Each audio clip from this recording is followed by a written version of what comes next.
Do you know many people are having trouble with resetting their Pantum M6552NW printer?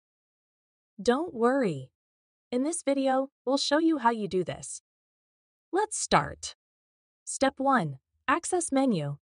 Press the menu button to access the menu interface. Step 2. Select System Settings.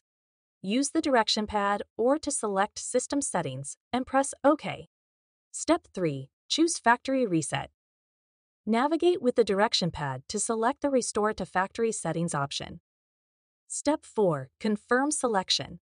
Press the OK button to confirm your selection. Step 5. Confirm action. Confirm the action by selecting Yes when prompted. Step 6. Follow instructions.